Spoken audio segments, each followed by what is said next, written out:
Há milênios, um mistério assombra a humanidade. Uma raça de seres poderosos, conhecidos como Nefilins, caminhou sobre a terra. Eles eram gigantes, guerreiros de renome, híbridos entre os filhos de Deus e as mulheres humanas. Mas então veio o dilúvio e eles desapareceram. Ou será que não? Se os Nefilins foram completamente destruídos, como explicar a presença de gigantes na Bíblia depois do dilúvio? Quem eram os Anaquins, os Refaíns e Golias? Estaríamos diante de um mistério oculto há séculos? Prepare-se! Hoje vamos explorar a verdade por trás dessa história, analisando a Bíblia, relatos arqueológicos e antigas tradições.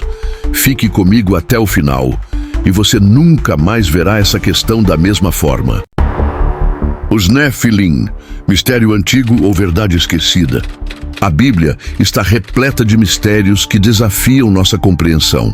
Existem relatos de eventos sobrenaturais, visões de anjos e profecias que apontam para um mundo espiritual interligado à história da humanidade. Mas, entre todos esses mistérios, há um que continua intrigando estudiosos, arqueólogos e teólogos há séculos: os Nefilim. Quem eram esses seres mencionados nas páginas das Escrituras? Seriam apenas lendas, exageros ou um vestígio real de algo que aconteceu há milênios e foi varrido pela história? Se foram reais, de onde vieram? E o mais importante ainda, existem vestígios deles nos dias de hoje. Ao longo dos séculos, diversas teorias surgiram para tentar explicar essa enigmática raça mencionada no livro de Gênesis. Algumas interpretações os veem como uma fusão entre anjos e humanos, uma tentativa de corromper a criação divina. Outras os consideram descendentes de linhagens reais poderosas, ou guerreiros míticos que governaram a terra em tempos remotos. Mas a verdade sobre os Nefilim continua sendo um enigma envolto em sombras. Neste estudo, mergulharemos nas profundezas desse mistério, explorando não apenas os registros bíblicos, mas também evidências históricas, referências em textos antigos e até possíveis impactos desse fenômeno na humanidade. Antes de prosseguirmos, pare e reflita por um momento quantos mistérios podem estar escondidos nas páginas da Bíblia, esperando para serem redescobertos. Quantas verdades podem ter sido esquecidas ou ignoradas ao longo da história? A história dos Nefilim remonta aos tempos mais antigos da humanidade, uma era em que os limites entre o natural e o sobrenatural pareciam se entrelaçar de maneira enigmática.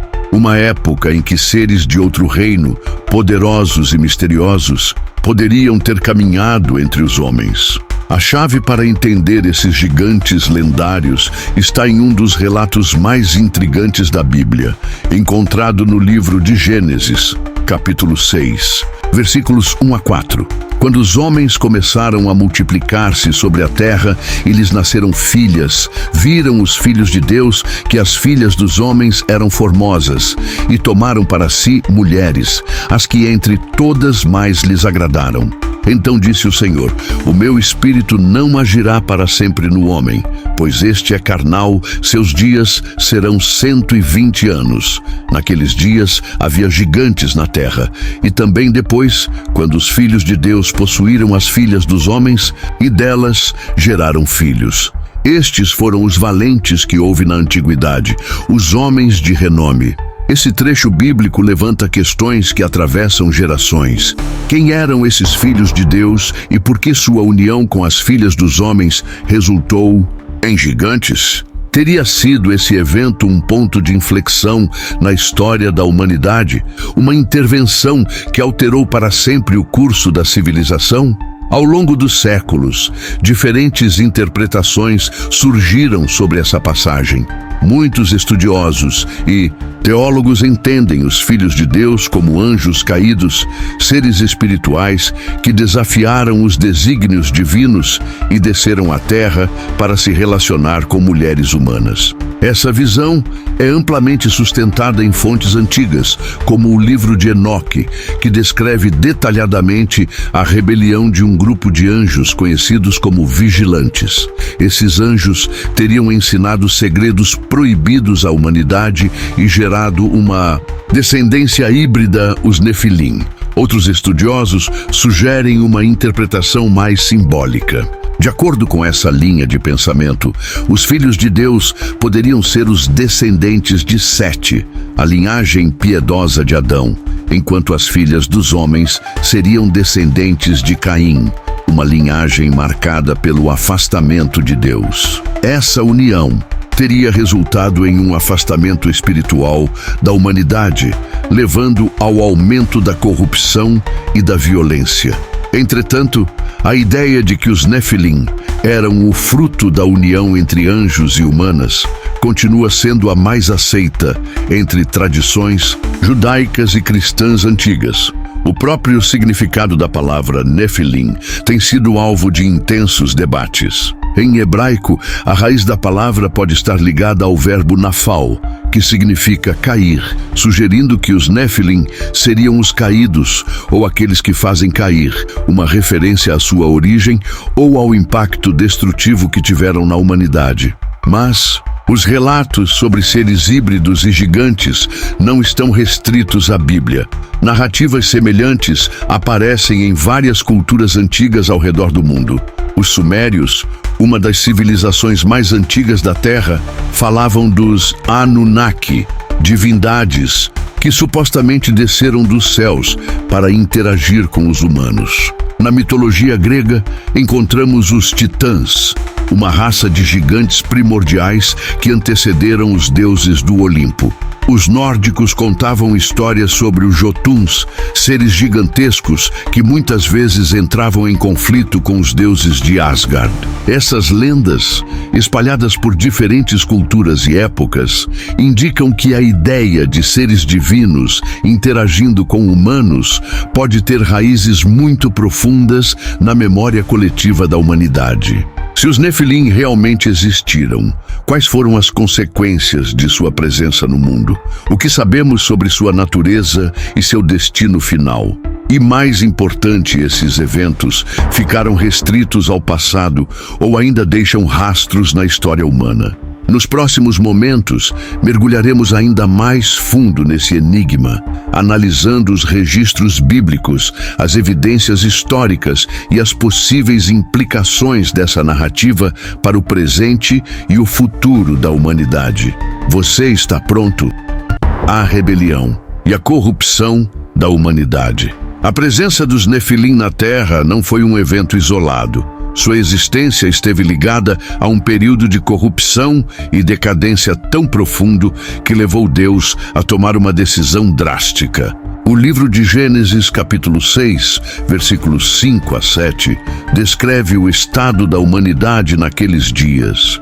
E viu o Senhor que a maldade do homem se multiplicara sobre a terra, e que toda a imaginação dos pensamentos de seu coração era só, mas continuamente. Então arrependeu-se o Senhor de haver feito o homem sobre a terra, e isso lhe pesou no coração.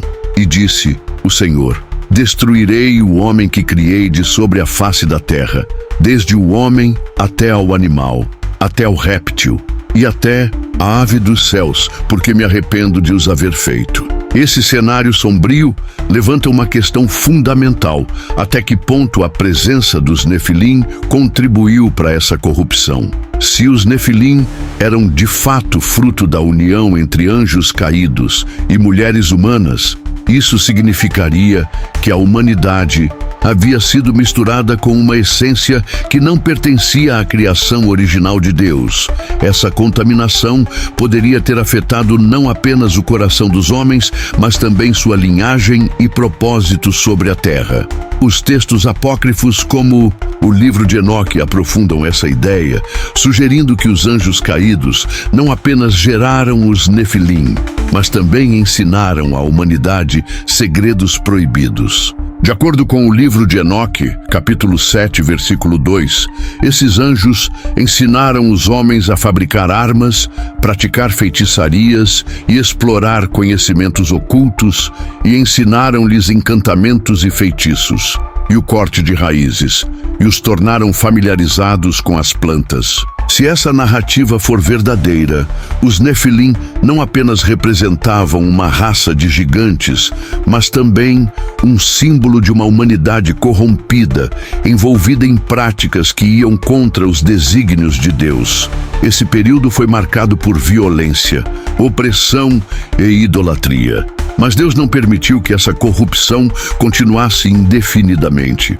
Ele levantou um homem justo para preservar a humanidade e restaurar a ordem sobre a terra. Esse homem era Noé. O julgamento divino e a queda dos Nefilim. Enquanto a corrupção se espalhava pela terra, Deus encontrou um homem diferente dos demais. Noé, descendente de Sete, era um homem justo e íntegro. A Bíblia nos diz em Gênesis capítulo 6, versículo 9, estas são as gerações de Noé. Noé era homem justo e perfeito em suas gerações. Noé andava com Deus. Essa declaração é crucial. Perfeito em suas gerações pode indicar que sua linhagem não havia sido contaminada pela corrupção trazida pelos anjos caídos. Ele se manteve fiel a Deus, enquanto o restante da humanidade afundava em pecado e depravação. Foi então que Deus revelou seu plano a Noé. Gênesis capítulo 6, versículos 13 e 14, registram essa ordem divina. Então disse Deus a Noé: o fim de toda a carne é vindo perante a minha face, porque a terra está cheia de violência, e eis que os desfarei com a terra. Faze para ti uma arca de madeira de gofer. Farás compartimentos na arca, e a betumarás por dentro e por fora. Com betum. Deus não apenas decidiu eliminar a humanidade corrompida, mas também destruir os Nefilim. Diferente dos homens, esses gigantes não eram apenas mortais, mas híbridos, nascidos de uma união proibida. E sua destruição não foi apenas física. O livro de Enoque descreve um julgamento ainda mais severo. No capítulo 10, versículos 11 e 12, Deus ordena ao arcanjo: Miguel destrói todos os espíritos depravados, os filhos dos vigilantes, pois eles oprimiram a humanidade. Eles serão chamados de espíritos malignos sobre a terra, porque sua morada será nela. Isso significa que, após a morte, os espíritos dos Nefilim não encontraram descanso. Eles não eram totalmente humanos, nem totalmente angelicais, e por isso não poderiam ser julgados como os homens. Tornaram-se os espíritos errantes, que, segundo algumas interpretações, são os demônios mencionados no Novo Testamento. Mas, antes que isso acontecesse, veio o dilúvio. O dilúvio, o juízo irrevogável. As nuvens começaram a se fechar. O céu, antes azul e sereno, tornou-se negro como a noite. Rajadas de vento cortavam o ar enquanto trovões ecoavam pela terra. O mundo estava prestes a testemunhar um evento nunca antes visto. Noé e sua família entraram na arca, acompanhados dos animais escolhidos por Deus. Então, como está escrito em Gênesis, capítulo 7, versículo 16, os que entraram eram macho e fêmea de toda a carne, como Deus lhe tinha ordenado, e o Senhor fechou a porta sobre ele. O próprio Deus selou a arca. Não havia mais volta. Então a chuva começou. Primeiro gotas esparsas, depois um dilúvio torrencial. Mas isso era apenas o começo. Gênesis capítulo 7, versículo 11, revela o que realmente aconteceu no ano 600 da vida de Noé, no segundo mês, aos 17 dias do mês. Naquele mesmo dia, se romperam todas as fontes do grande abismo, e as janelas dos céus se abriram. A água não vinha apenas do céu. O solo se partiu, jorrando torrentes de destruição. Fontes subterrâneas explodiram, engolindo cidades inteiras. Os poderosos Nefilim, antes temidos pelos homens, agora se viam impotentes diante da ira divina. Os gigantes tentaram resistir, Alguns correram para os altos montes, buscando refúgio. Outros, com sua força sobre-humana, tentaram lutar contra a correnteza, mas era inútil. O mar se ergueu sobre a terra, varrendo fortalezas, destruindo civilizações, apagando da história a era dos híbridos. Os gritos ecoavam, mas já era tarde demais. O juízo de Deus não podia ser evitado. Gênesis capítulo 7, versículo 23, declara com firmeza assim: foi desfeita toda a substância que havia sobre a face da terra, desde o homem até o animal, até o réptil e até a ave dos céus, e foram extintos da terra, e ficou somente Noé e os que com ele estavam na arca. Os Néfilim haviam desaparecido, ou pelo menos era o que parecia, mas a história não termina aqui. O que aconteceu com os espíritos dos Néfilim? Será que sua influência foi realmente apagada, ou eles continuariam a atormentar a humanidade? De outra forma, os espíritos dos Nefilim. O que restou depois do dilúvio? A tempestade cessou. As águas começaram a baixar. Noé e sua família, sobreviventes do juízo divino, abriram a janela da arca e viram um novo mundo, silencioso, irreconhecível, recomeçando do zero. Mas nem tudo havia sido apagado. Os corpos dos Néfilim haviam sido destruídos, mas o que aconteceu com seus espíritos? De acordo com antigas tradições e textos extra-bíblicos, como o livro de Enoque, os espíritos dos Néfilim não podiam ascender ao céu nem encontrar descanso. Eles se tornaram os espíritos errantes, conhecidos mais tarde como os demônios. O próprio Jesus, em Mateus capítulo 12, versículo 43, descreve essa condição e, quando o espírito imundo tem saído do homem, anda por lugares áridos, buscando repouso e não o encontra. Os espíritos dos Néfilim vagavam pela terra, incapazes de encontrar paz, buscando corpos para possuir e influenciar. Esse conceito explicaria por que, ao longo da história, civilizações ao redor do mundo relataram a presença de seres sobrenaturais que manipulavam reis, sacerdotes e guerreiros. No Antigo Testamento, vemos povos inteiros que pareciam carregar a mesma corrupção dos tempos pré-diluvianos. Os cananeus, os refaíns, os anaquins, todos eles eram descritos como gigantes e inimigos de Israel. Seria possível que os espíritos dos antigos Nefilim estivessem guiando esses povos na tentativa de retomar seu domínio perdido? Em Números, capítulo 13, versículo 33, quando os espiões israelitas voltam da terra de Canaã, eles relatam algo aterrorizante. Também vimos ali gigantes, filhos de Anak, descendentes dos gigantes, e éramos, aos nossos olhos, como gafanhotos, e assim também éramos aos seus olhos. Como poderiam existir gigantes depois do dilúvio? Será que os Nefilim conseguiram retornar fisicamente ao mundo? Ou sua influência persistiu através da corrupção espiritual dos homens? A conexão com as civilizações antigas. Desde os tempos mais remotos, lendas sobre seres gigantescos e semidivinos atravessam os registros históricos de diversas civilizações. O relato bíblico dos Nefilim encontra paralelos impressionantes em culturas do Oriente Médio, da Mesopotâmia e além, sugerindo que a influência dessas entidades não se limitou apenas ao relato hebraico, mas ecoou através da história humana.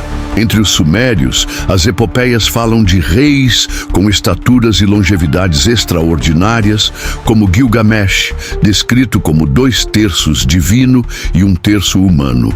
Alguns estudiosos enxergam nele uma possível referência aos Nefilim, seres que possuíam linhagens mistas, habilidades sobre-humanas e governavam com poderes avassaladores. As antigas tábuas cuneiformes relatam cidades erguidas sob a orientação de deuses, que desciam à terra para interagir com os mortais.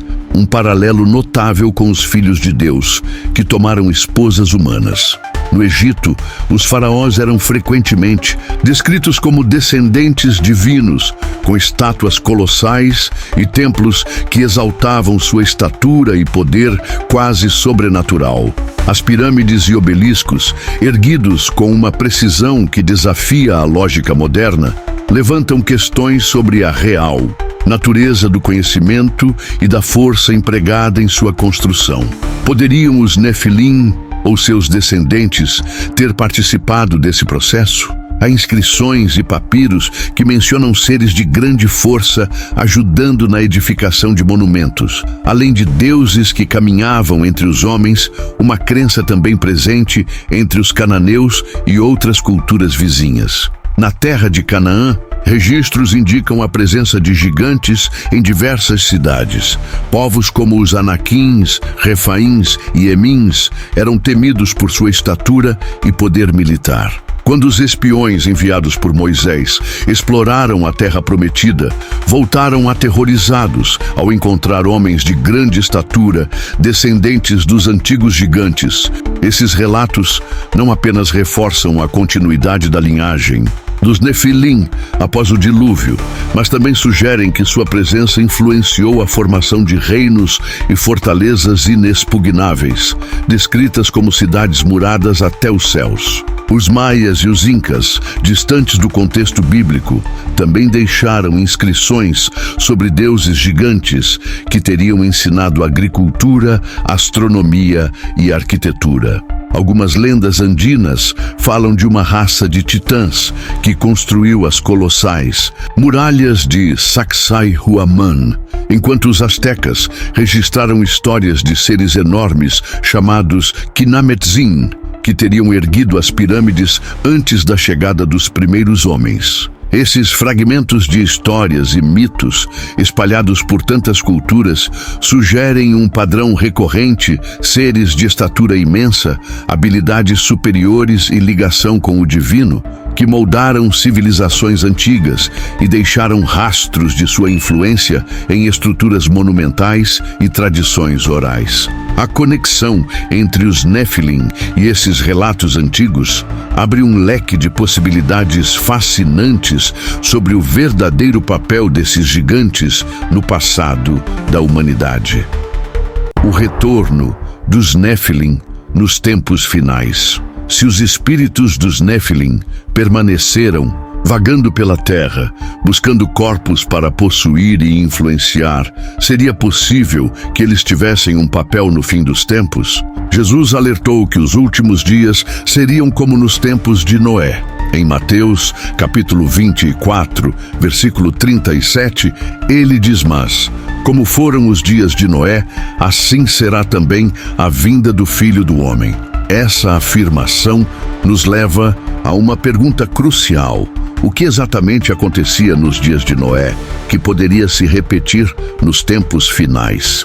No livro de Gênesis, capítulo 6, versículos 1 a 4, lemos sobre os filhos de Deus que tomaram as filhas dos homens e geraram gigantes. Foi um tempo de corrupção extrema, onde a humanidade foi contaminada não apenas moralmente, mas também fisicamente. O dilúvio veio como um juízo divino para erradicar essa corrupção. Agora, em nosso tempo, vemos avanços na genética, na inteligência artificial e experimentos que desafiam os limites da criação. Cientistas já estão tentando manipular o DNA humano, criar híbridos e modificar a própria essência da vida. Isso poderia ser uma nova versão da corrupção que ocorreu antes do dilúvio? Profecias e o papel dos Nefilim no Apocalipse. Bíblia fala sobre um grande engano que virá sobre o mundo. Em 2 Tessalonicenses capítulo 2, versículo 11 está escrito: e por isso Deus lhes enviará a operação do erro, para que creiam na mentira. Muitos estudiosos acreditam que essa mentira pode estar ligada a um retorno dos Nefilim, de alguma forma, seja através de uma falsa revelação extraterrestre, uma engenharia genética avançada ou até mesmo uma possessão demoníaca em massa. No livro de Apocalipse, capítulo 9, versículos 2 a 6, João descreve um evento aterrorizante, onde seres saem do abismo para atormentar a humanidade, e abriu o poço do abismo e subiu fumaça do poço como a fumaça de uma grande fornalha. E da fumaça saíram gafanhotos sobre a terra, e foi-lhes dado poder, como o poder que têm os escorpiões da terra. Naqueles dias, os homens buscarão a morte, e não a acharão, e desejarão morrer, e a morte fugirá deles. Seriam esses gafanhotos entidades espirituais, demônios que foram aprisionados e libertos nos últimos tempos? Poderiam ser os espíritos dos Nephilim, finalmente livres para tomar forma novamente? O Apocalipse também menciona um governo mundial sob o comando da besta. E se essa nova ordem mundial estivesse sendo influenciada por essas entidades antigas, da mesma forma que os Nephilim corromperam as civilizações antigas? A Bíblia nos alerta sobre um tempo de grande tribulação, onde sinais e maravilhas enganarão até os escolhidos, se possível.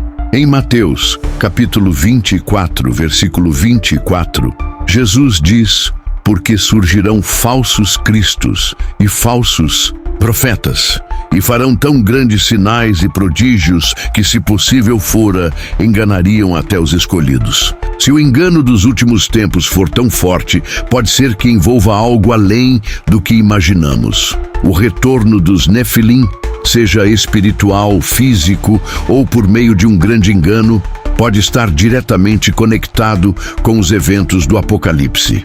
Diante dessas possibilidades assustadoras, a pergunta é: como podemos nos preparar? A resposta está na própria Bíblia. Efésios capítulo 6, versículo 12, nos lembra: porque não temos que lutar contra carne e sangue, mas sim contra os principados, contra as potestades, contra os príncipes das trevas deste século, contra as hostes espirituais da maldade nos lugares celestiais. Nosso combate não é físico, mas espiritual. Se os Nefilim, ou seus espíritos, estiverem de fato retornando nos últimos tempos, devemos estar preparados em oração, em santidade e em comunhão com Deus. Cristo já venceu toda a potestade e todo o principado maligno. A vitória está garantida para aqueles que permanecem fiéis. O que resta saber é quando chegar o tempo do grande engano, estaremos prontos para discernir a verdade.